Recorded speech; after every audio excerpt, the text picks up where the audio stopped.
चलिए, तो हम लोग पढ़ना चाहते हैं क्या, यूनिवर्सल लॉ ऑफ ग्रेविटेशन। इससे पहले फिजिक्स को समझने की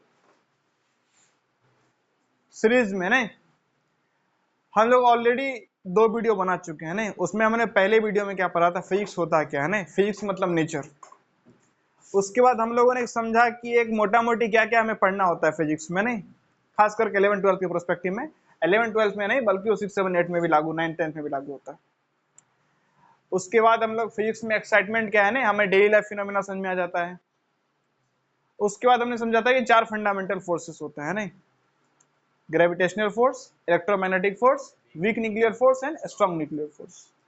और उसके बाद साइंटिस्ट के बारे में थोड़ा समझते हुए, वैचारिक क्रांति कैसे जिम्मेदार है, कैसे एक फिलोसफर सी साइंटिस्ट हो सकता है। नहीं, इन चीजों को समझते हुए हम लोग फोर्स के बारे में थोड़ा समझे थे। नहीं, फोर्स चीज क्या होती है। नहीं, एक बेसिक अंडरस्टैंडिंग हम लोगों ने समझ लिया था। नहीं, फोर्स कहाँ कहाँ लगाया जाता है। क्योंकि हम लोग चीजों को बेसिक बेसिक समझते जा रहे हैं, तो बेसिक बेसिक समझते आगे बढ़ेंगे।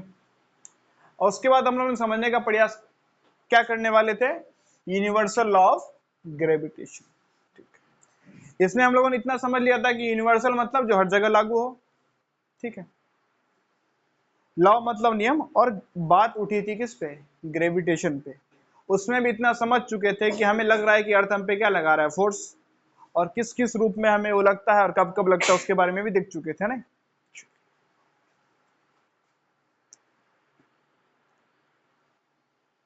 अब आते हैं सिंपल सी, एक एक करके चीजों को समझने का प्रयास करते हैं। सर आइजैक न्यूटन ने, ठीक है ना,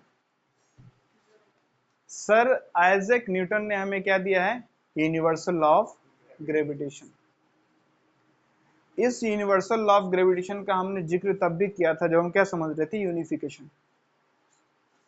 याद है ना, बताया था मैंने। हाँ, सर आइजैक न्यूटन का और मैक्सवेल का। नहीं, इन दोनों लोगों का हमने क्या किया था, जिक्र किया था। नहीं, चलिए, जब हम लोग यूनिफिकेशन समझ रहे थे, ये यूनिवर्सल ऑफ ग्रेविटेशन चीज क्या है भाई, सुनो। बात ऐसी सी है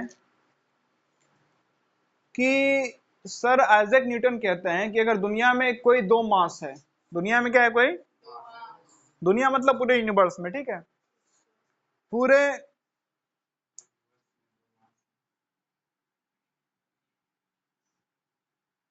यूनिवर्स में कर क्या है, 2 मास।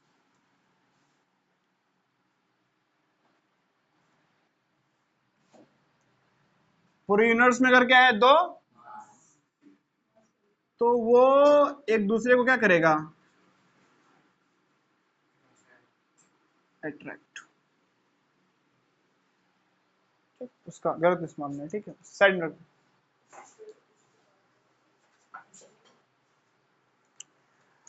अगर पूरे यूनिवर्स में क्या है, 2, तो एक दूसरे को क्या करेगा, अट्रैक्ट करेगा। ठीक है, जैसे मैं एक मास हूं, सुभाष एक मास है, तो हम लोग दूसरे पे फोर्स लगा रहे हैं। सागर एक मास है, आयुष एक मास है, दूसरे पे फोर्स लगा रहा है। नहीं, सागर एक मास है और क्या नाम है, कृष्णा एक मास है, एक दूसरे पे फोर्स लगा रहा है। आयुष एक मास है, गोलू एक मास है, दूसरे पे फोर्स लगा रहा है। ठीक है, रोशन एक मास है, दिग्विजय एक मास है, एक दूसरे पे क्या लगा रहा है, फोर्स। आदित्य एक मास है, कृष्णा एक मास है, सॉरी क्या नाम है, शिवम एक मास है, एक दूसरे पे क्या लगा रहा है, फोर्स। कृष्णा पे भी लगा रहे हो तुम। हाँ, आलोक एक मास है, सुभाष एक मास है, एक दूसरे पे क्या लगा रहा है, फोर्स। मैं एक मास हूँ, ये मोबाइल, ये ट्राइपॉड, ये माइक, ये हमारे सराउंडिंग भी मास है, हम दूसरे पे क्या लगा रहे हैं, कोई दिक्कत। हम एक मास है, सैटर्न एक मास है, हम दूसरे पे क्या लगा रहे हैं, हम एक मास है, नेपच्यून एक मास है, हम दूसरे पे क्या लगा रहे हैं।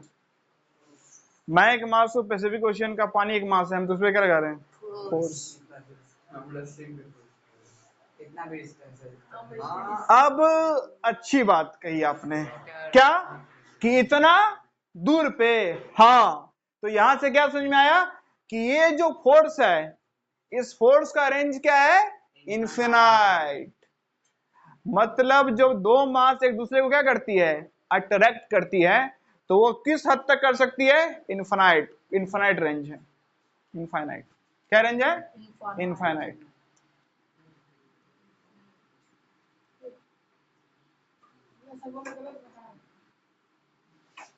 मैं आप क्या,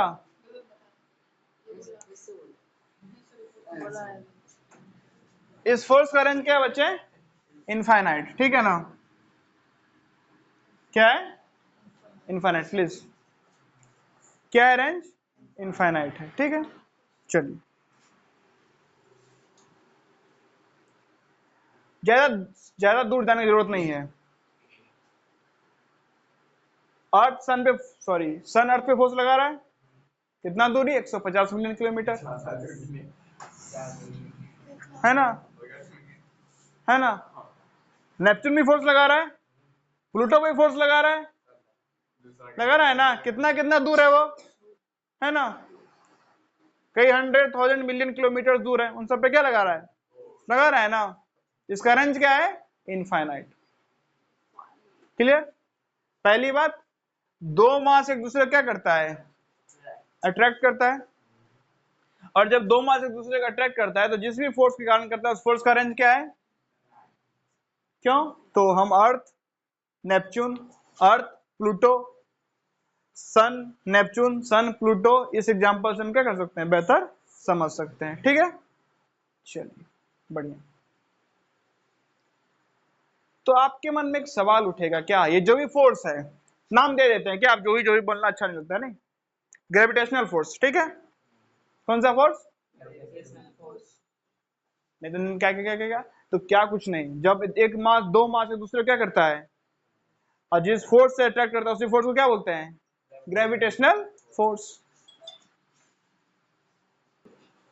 तो जब दो मास एक दूसरे को क्या लगाता है, क्या हमेशा क्या करेगा, नेवर रिपेल, दो मास एक दूसरे को रिपेल हमेशा क्या करेगा, ठीक है। और इस प्रकार के फोर्स को क्या बोलते हैं हम लोग, ग्रेविटेशनल फोर्स, गुरुत्वाकर्षण का बल, ठीक है ना, ग्रेविटेशनल फोर्स पे रहते हैं।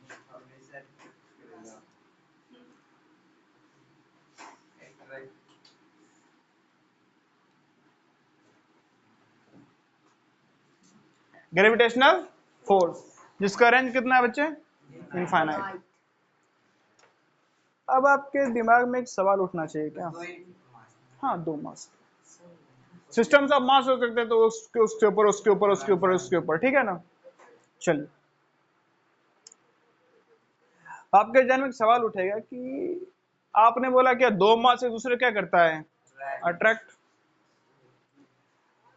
हम बैठे हैं और ये हमको खींच नहीं पा रहा है फोर्स लगा के, ठीक है ना, यही तुम्हारी हालत खराब है, तो करेगा ही करेगा वो, ठीक है ना।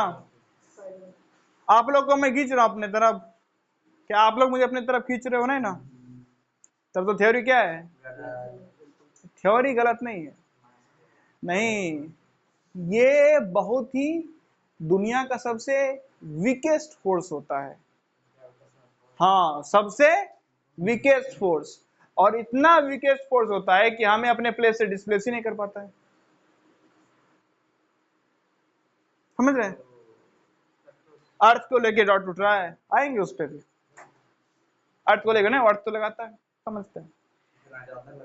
हाँ, तो पहली बात ये क्या समझे कि हम लोग आपस में बैठे एक दूसरे को खींच रहा है अपनी तरफ, नहीं ना खींच रहा है, हम लोग को एक दूसरे को अपनी तरफ को खींच रहा है, नहीं ना, कारण क्योंकि ये जो ग्रेविटेशनल फोर्स है ना, क्या होता है, वीकेस्ट फोर्स है, वीकेस्ट यानी सुपरलेटिव डिग्री है ना एडजेक्टिव का, सुपरलेटिव डिग्री मतलब सबसे कमजोर, नहीं सबसे कमजोर, तो ये क्या है, वीकेस्ट फोर्स,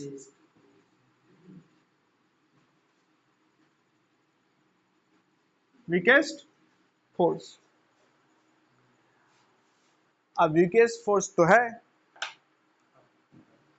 लेकिन फिर बोलिएगा नहीं इतना ही वीक है, तो जब सीढ़ी चढ़ रहे होते तो काहे खींच रहा होता अर्थ, नहीं, ये जंप कर तब, तो अब सुनिए, ग्रेविटेशनल फोर्स को आप फील तब कर पाएंगे जब दोनों बॉडी में से किसी एक बॉडी का मास बहुत ज्यादा होगा, जैसे हम एक बॉडी, अर्थ एक बॉडी, दोनों में जो अर्थ है उसका मास क्या है, बहुत ज्यादा, तब जाके हम लोग ग्रेविटेशनल फोर्स को क्या कर पाते हैं, फील। समझ में आया बात?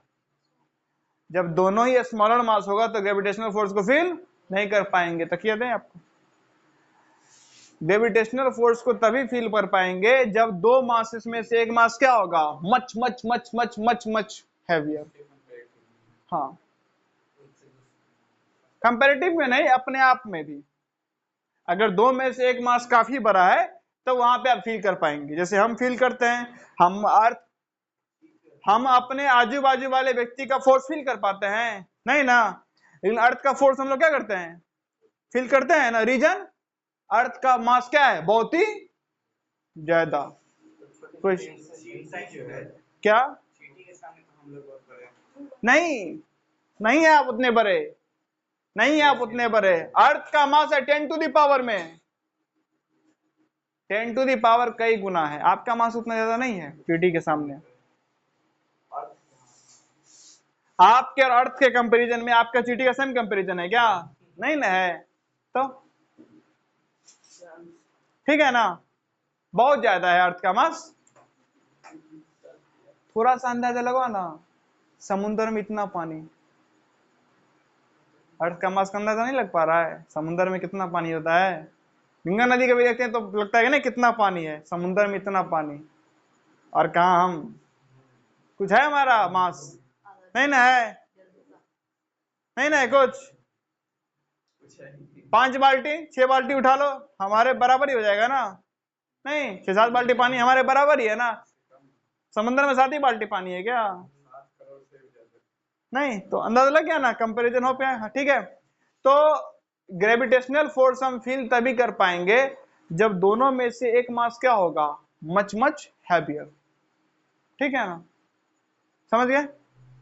चलिए, तो क्या बच्चे, मतलब समुद्र के पानी को कौन अट्रैक्ट करता है ना, सन और मून दोनों समुद्र के पानी को अट्रैक्ट करता है। लो टाइड हाई टाइड होता है ना।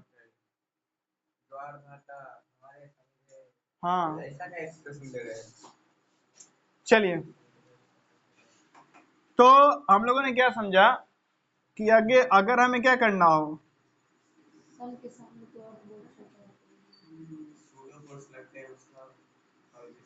अभी ग्रेविटेशनल फोर्स से हमें क्या करना है, फील नहीं। तो दो में से कम एक क्या होना चाहिए, काफी लार्ज, काफी हैवी। दो में से एक मास क्या होना चाहिए, काफी, तभी या क्या कर पाएंगे हम, फील कर पाएंगे उसे। ठीक है, अब इतना को तो देख रहे हैं, अब जरा ये पता कर लेते हैं कि एक्चुअली फोर्स लगता कितना है। तो देखो,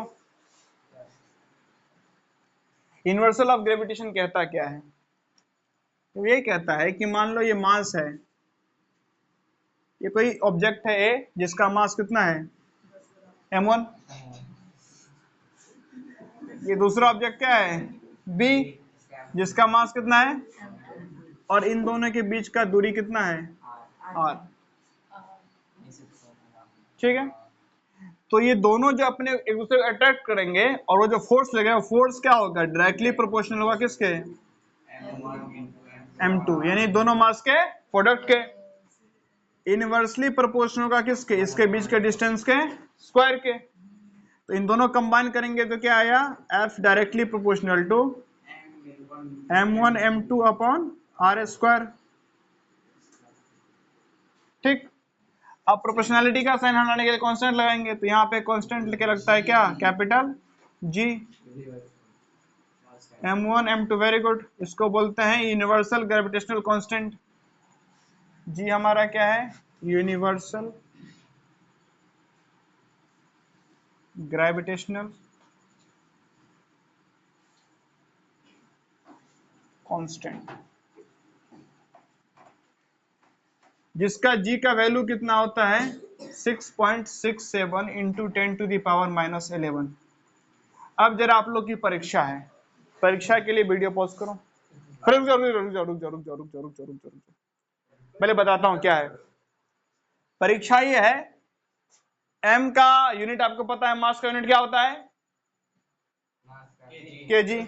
इस मास का भी क्या होगा, इसका क्या होगा, डिस्टेंस का, फोर्स का पता है क्या, न्यूटन। ठीक है, और न्यूटन का जो फंडामेंटल्स में वो भी पता है क्या है, यूनिट नहीं है ना। फोर्स बराबर क्या होता है, मास इंटू एक्सेलरेशन। तो मास और एक्सेलरेशन से उसका फंडामेंटल क्वांटिटीज में यूनिट निकल जाएगा।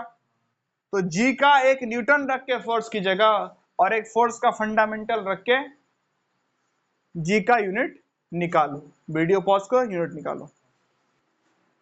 चलिए आज लोग सीखते हैं, ठीक है ना। जिनको आता है ठीक है, जिनको नहीं आता है सीख लीजिए। फॉर्मूला क्या बच्चे, F बराबर G m1 m2 upon R square. नहीं, नॉर्मली हम लोग F के लिए कौन सा यूनिट इस्तेमाल करते हैं, न्यूटन। तो न्यूटन एन, जी का यूनिट पता नहीं, जी रहने देते हैं। इसका क्या पता है, m का, मास का kg, इसका भी क्या हो गया, और इसका मीटर है, स्क्वायर है तो मीटर स्क्वायर। तो यहां से क्या आ गया, newton equal to G kg square upon metre square. जितना हासिल उतना अगर पढ़ने में ध्यान होता है ना तो जिंदगी ऐसा नहीं रहता। ध्यान दो। तो जी देखो, जी इधर अलग करना है तो ऊपर जाएगा तो क्या हो जाएगा, न्यूटन मीटर स्क्वायर, और नीचे आएगा तो क्या, केजी स्क्वायर, यानी न्यूटन मीटर स्क्वायर पर केजी स्क्वायर। नहीं यही है ना, किसका यूनिट, जी का। तो यहां पर हम लिख सकते हैं न्यूटन मीटर स्क्वायर पर केजी स्क्वायर। ठीक है, अगर हम चाहे नहीं भाई न्यूटन नहीं, हम फोर्स का भी क्या करें, फंडामेंटल क्वांटिटीज में जैसा आता है, नहीं क्या, ऊपर कैसे लिख दिए हैं, जब नीचे में किसी चीज के ऊपर पावर होता है ना डिनोमिनेटर में, उसको ऊपर ले जाओगे ना न्यूमरेटर में, तो बस सामने क्या लगा दो, माइनस। ठीक है ना, जैसे 1/4 का square it is as good as 4 की पावर -2। समझ गए, गुड। चलिए, हमें पता है कि फोर्स बराबर क्या होता है, मास इंटू एक्सेलरेशन। मास का क्या होता है केजी, और एक्सेलरेशन क्या होता है मीटर पर सेकेंड स्क्वायर। बस न्यूटन की जगह ये रख देना है।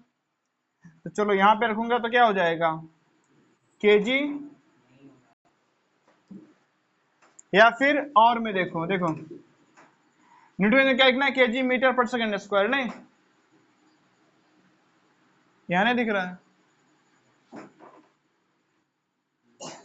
तो जी का अगर दूसरा यूनिट निकालो, एक तो क्या है न्यूटन मीटर स्क्वायर पर केजी स्क्वायर। ठीक है, न्यूटन की जगह पे क्या लिख सकता हूँ, केजी मीटर पर सेकेंड स्क्वायर। तो मैंने लिख दिया केजी मीटर पर सेकेंड स्क्वायर। और क्या है बच्चे, न्यूटन लिखते हैं उसका क्या है, मीटर स्क्वायर और केजी पर स्क्वायर। केजी की पावर 1 -2 तो कितना बचा, -1। तो सबसे पहले मीटर देखते हैं, मीटर 1 और 2 तो कितना, मीटर क्यूब पर सेकेंड स्क्वायर पर केजी। यही क्या है, जी की यूनिट, और वैल्यू कितना है 6.67 इंटू 10⁻⁻11 न्यूटन मीटर स्क्वायर पर केजी स्क्वायर, मीटर क्यूब पर सेकेंड स्क्वायर पर केजी। ये यूनिट इस्तेमाल करो, ये करो, दोनों बराबर, अक्सर ये पाओगे क्योंकि हम लोग फोर्स का अक्सर क्या इस्तेमाल करते हैं, न्यूटन। ठीक, तो अगर अभी पूरा समराइज करें हम लोग, नहीं तो हम लोगों ने क्या क्या देखा अभी तक, कि ग्रेविटेशनल फोर्स मतलब क्या, जो दो मासेस के बीच में लगता है। ठीक, अट्रैक्शन का लगता है, कभी रिपल्सिव नहीं होता है, हमेशा नेचर में क्या होता है, अट्रैक्टिव। इसका रेंज क्या है, इनफाइनाइट। नहीं, और इसको समझना है तो जरा देख लो कैसे धरती, क्यों पृथ्वी जो है वो कितने अलग अलग ग्रहों पे लगाता है, या सूरज पृथ्वी से लेके नेपच्यून प्लूटो तक फोर्स लगा पाता है। ठीक है, चलिए उसके बाद देखा ये क्या है, वीकेस्ट फोर्स। और इस फोर्स को फील करने के लिए दोनों में से कम एक मास क्या होना चाहिए, काफी लार्ज। फिर फोर्स जो लगता है वो क्या होता है, दो जो मास है ना उनके मास के प्रोडक्ट के डायरेक्टली प्रोपोर्शन होता है ना, यानी जितना दोनों मास का प्रोडक्ट होगा उतना ज्यादा उनके बीच में क्या लगेगा। यहीं से देखो ना, हमारा मास भी कम आपका मास भी कम, तो फोर्स भी क्या है, अर्थ का मास काफी बड़ा और उससे हमारा मास क्या हो जाता है, सोचो ना गुना आने पे कितना बड़ा हो जाएगा। अर्थ का मास मान लो कितना, मान लेते हैं मिलाने के लिए अर्थ का मास मान लेते हैं 1 लाख किलो, मानने के लिए उससे काफी ज्यादा है। अर्थ का मास मान लेते हैं 1 लाख किलो और मेरा मास 70, तो 1 लाख का 70 गुना हो गया ना,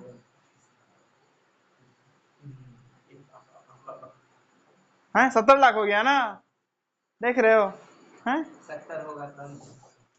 है एग्जाम्पल के लिए 70 आम आदमी का मास नहीं होता है, आम आदमी का मास 70 नहीं होता है। तो फोर्स डायरेक्टली प्रोपोर्शनल किसके होता है, दोनों मास के प्रोडक्ट के। और इनवर्सली प्रोपोर्शनल किसके होता है, डिस्टेंस के स्क्वायर के। इनवर्सली प्रोपोर्शनल किसके होता है, डिस्टेंस के, यानी डिस्टेंस अगर क्या होगा बढ़ेगा तो उसका स्क्वायर कर दो, तो डिस्टेंस जितना बढ़ेगा फोर्स उतना क्या होगा। इसीलिए एक रेंज के बाहर जाते हो आप अर्थ के, तो अर्थ का फोर्स ज्यादा फील, क्योंकि फोर्स तो तब भी लगाता है, फोर्स तो तब भी लगाता है, लेकिन फोर्स क्यों नहीं लगा पाते, क्योंकि हम लोग डिस्टेंस क्या कर लेते हैं बहुत ही, और डिस्टेंस बढ़ा दोगे तो फोर्स क्या हो जाएगा, कम। तो यहां से दोनों कंबाइन किए तो क्या निकल गया, फोर्स डायरेक्टली प्रोपोर्शनल टू दोनों मास का प्रोडक्ट और डिस्टेंस का स्क्वायर। ठीक है, यहां तो समझ में आया। उसके बाद डायरेक्टली प्रोपोर्शनल का साइन हटाने के लिए, प्रोपोर्शनैलिटी का साइन हटाने के लिए कांस्टेंट लिया जी, जिसको बोलते हैं यूनिवर्सल ग्रेविटेशनल कांस्टेंट। इसका ये है वैल्यू यानी मैग्नीट्यूड और ये है यूनिट। ये यूनिट इस्तेमाल करो, यूनिट इस्तेमाल करो, जो करना है वो करो। ठीक है, फिलहाल इस वीडियो में इतना ही।